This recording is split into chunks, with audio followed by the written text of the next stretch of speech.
Hello YouTube, Jonathan800 here. Today I will be showcasing what I believe are the most fun democratic paths in Hearts of Iron 4. Reason I'm doing a tier list video, if you have not seen my community post, is because I have been extremely busy and with college work, stuff like that. So, here is my list already completed. There are a few questionable positions, I would say.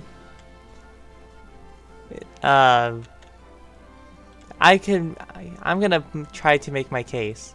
So, what tree? There is no tree. That is basically enough said. The Soviets do not have a democratic tree, and what is it? The Chinese warlords, well, some of them technically do, but it's gonna be so late game, it's not gonna be of any effect. Now we have worst of the worst. These are what I deem to be, ow, my soul hurts and it aches. Turkey, that is, no. Let me quickly, go to Turkey and showcase. Oh, debug. Yeah, I turned on debug. Wonder why there are 4 errors. Alright, so this is pain. This is all pain, so that's pretty much why Turkey's down there. When we go back, it's just slow, painful, you don't get much done. And the Ottomans is not the democratic tree. You have to go democratic to get it, but it is not a democratic tree, and that is my reasoning. We go back, and then we have China. This is their tree. It's not much. All it does is remove some debuffs, but otherwise you're playing non-aligned China still. So that is why it is there in its position as top of worst of the worst.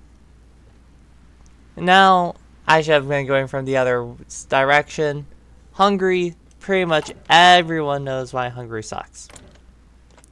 And let's quickly swap over. Hungary's pretty decent. Look at this. This is what we call peak focus tree design. We got a focus that will let you be paired with Sweden, instant S tier, I guess. And then no, I can't make it any good. This is garbage. You're going to be in a sea of everyone trying to kill you. When we go back to the tier list, I realized I put Mexico in the wrong spot for playable and enjoyable, but I will get to them anyway later. Ethiopia technically has a focus tree, democratic tree. You have to go boarding the train, get enough support for democracy, and then you can do a soft coup. Romania's democratic tree is also quite lacking, similar to Hungary, so I'm not even going to show that.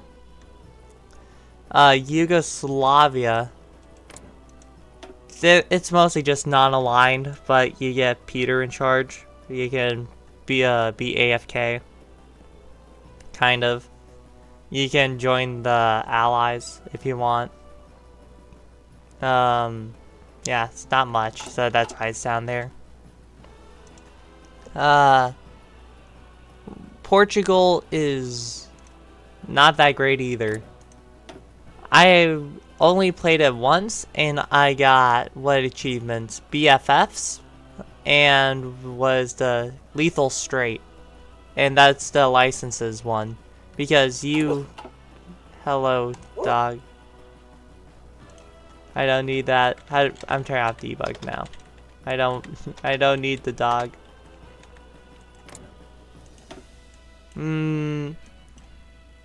Yeah. The only reason it's kinda not completely trash is the possibility of rolling over Spain. And then you got them as a puppet, which could be quite amusing. Let's go to MS Paint again. And I believe I mentioned all the countries. And now we're going to playable but painful. At the bottom of that is the Swiss.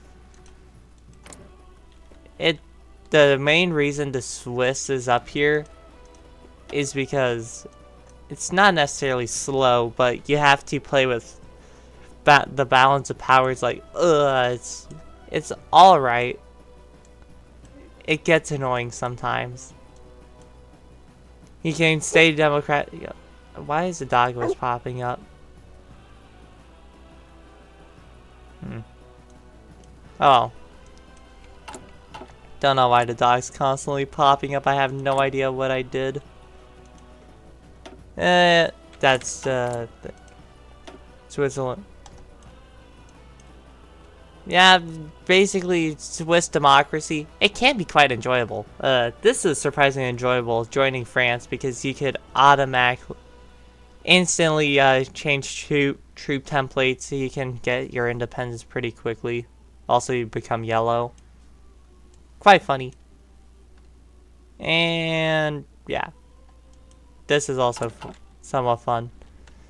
Going back to the MS Paint, we got the Netherlands. Don't know, I actually put that too low. Swap that with Bulgaria.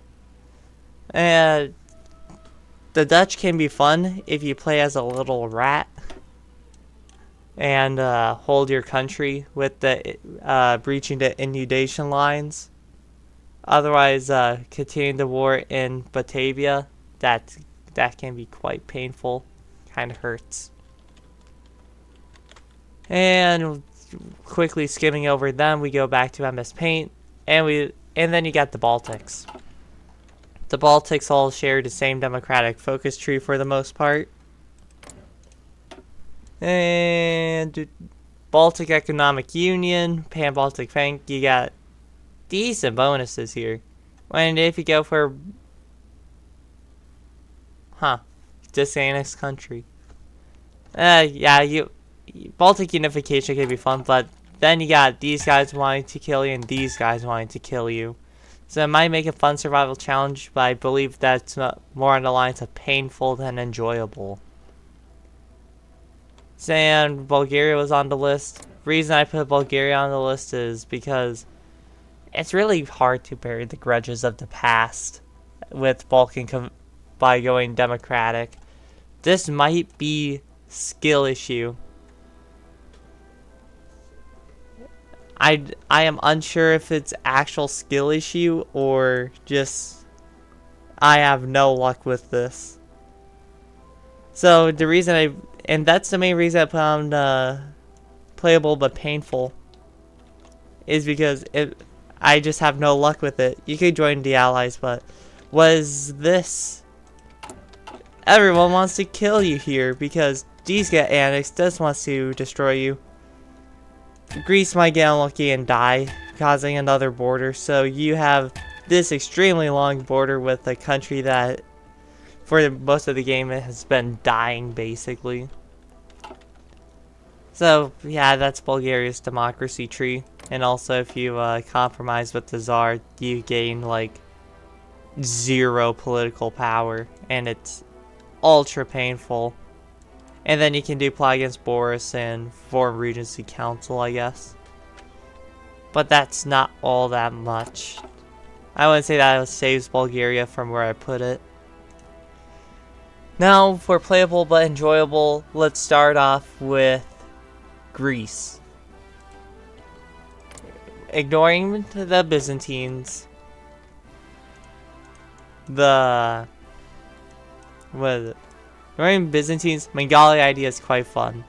It's kind of funny to just prank Turkey extremely hard.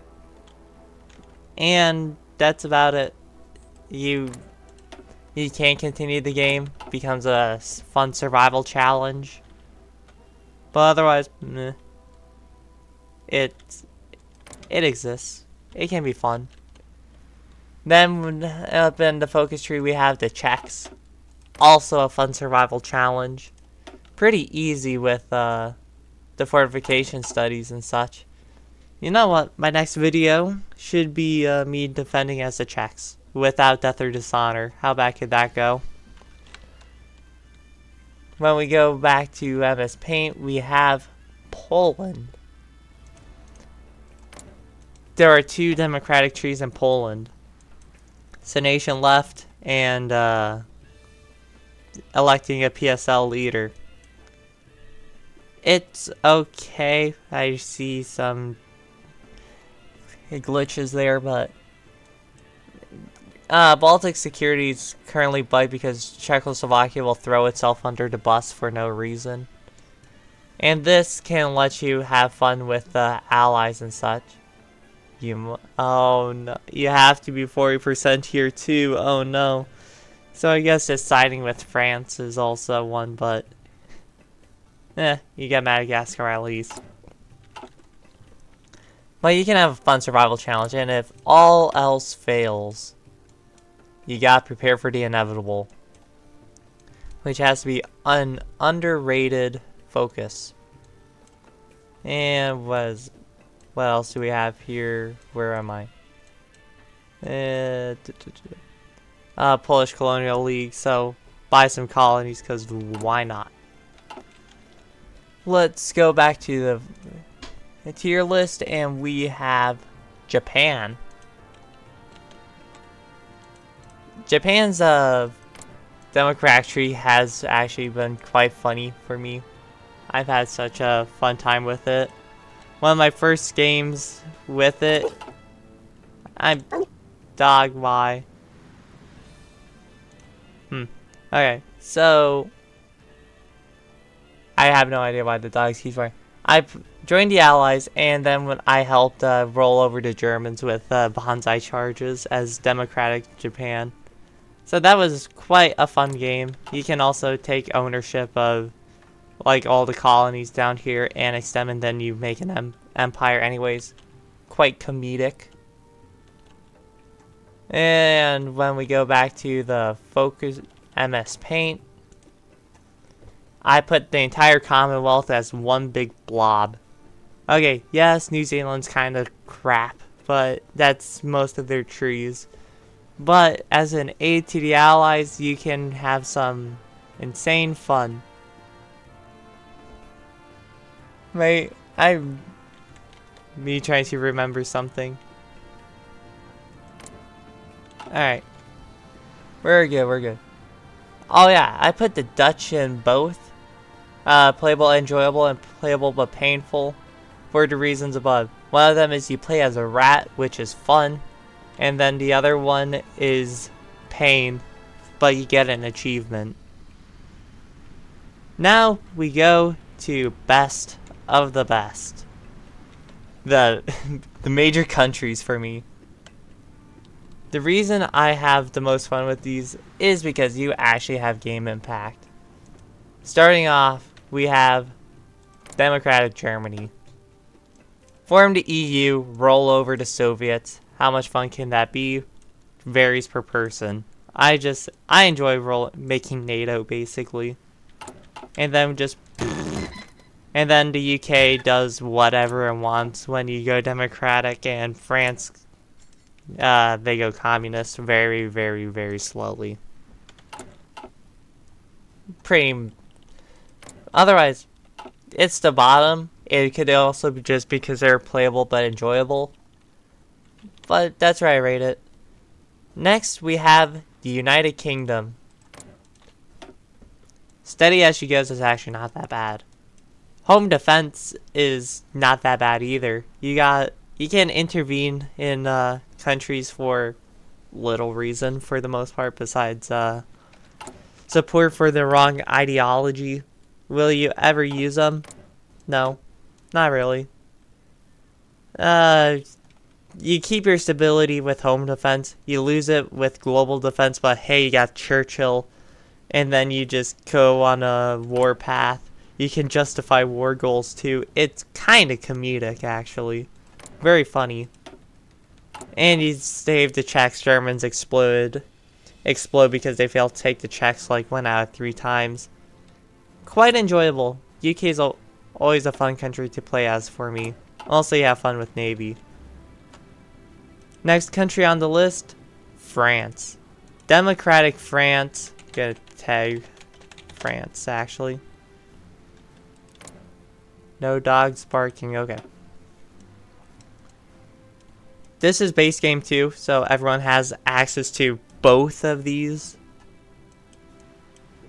Confirm Eastern Commitment is basically making the world safe for democracy, because you will pretty much go to war with every non-democratic faction, and it is quite enjoyable, and you also get rid of full unemployment, and you can meme with France indivisible. By time, not as good. We do not talk about France leads. That does not exist. You can join the Allies, buy arms from Germany. Not Germany. US is now Germany. No. Okay, so it's alright. France's democratic trees is quite enjoyable. Is it the strongest? Probably not, but it's quite fun. Swap over to MS Paint, and then we have Italy. Italy is split into two democratic trees. We got Italian socialism. It's okay. Funny mafia memes if you want. You can also become the ultimate UN peacekeeping force with just sending volunteers everywhere. Quite funny. And then you have the real fun. A slow interface. Okay. I think it's because I actually hit the tilde key in the, what is it called? Main menu. So that's great. And revoking Acerbo, whatever. Christian democracy Italy is absolutely meme filled because you can still be an empire. Go crazy with stuff, annex Africa if you want. Guarantee Austrian independence still if you want. Lol, just occupy Albania anyways as a democracy. What is this? Mare Nostrum? And oh snap, you can restore Rome as a democracy. How fun can this get? Definitely up there. And it's on par with what I believe is the best democratic country, United States. So here's the reason. You got the, if you play without cheese, limited intervention, quite funny. I usually focus on Asia. And just a limit because of the spotting speed. I like a good Navy game, and this improves the Navy. It's overall just quite fun to just go ham instantly. And then you have Neutrality Act, which makes your industry just a bajillion times bigger. And then, what is it? Just join the allies. You can't really do that anymore because of distance. Yeah. Well, I'm playing as France. So, with distance, it kind of changes things up, but the limited intervention is always a fun thing. And then you got absolute memes. Stay democratic, but do the alt history. End monarchism if you want, but you can still remain democratic. Just have at least 30% support. Shatter the empires. You're going on a great democratic crusade against colonialism that is as American as it gets. Or you reestablish gold standard, do War Powers Act, and then you go the true America style and just take over all of the Americas and make a global hegemony and invade everyone else while remaining democratic. Spreading the eagle's wings, America everywhere. So yeah, that's why I put America on top compared to Italy. These are what I would say are the best democracies in the game. Even when, yeah, you don't even have to go into civil war if you want to do Christian democracy. You just gradually take over. It's actually quite quick. Win Ethiopia, click a bunch of buttons to convene the Grand Council, monarchist Italy, revoke, and then boom. Instant memeage, declare, go to war with the Germans, wipe them out, go to war with the Soviets, wipe them out. Easy. So yeah, those are what I believe are the most fun democracies in the game. Thanks for listening to me for almost 20 minutes. Uh, yeah, be sure to like and subscribe, you know the deal. And this is Jonathan 800 signing out. Wait, probably should end with the focus tree. And there we go. This is Jonathan 800 signing out.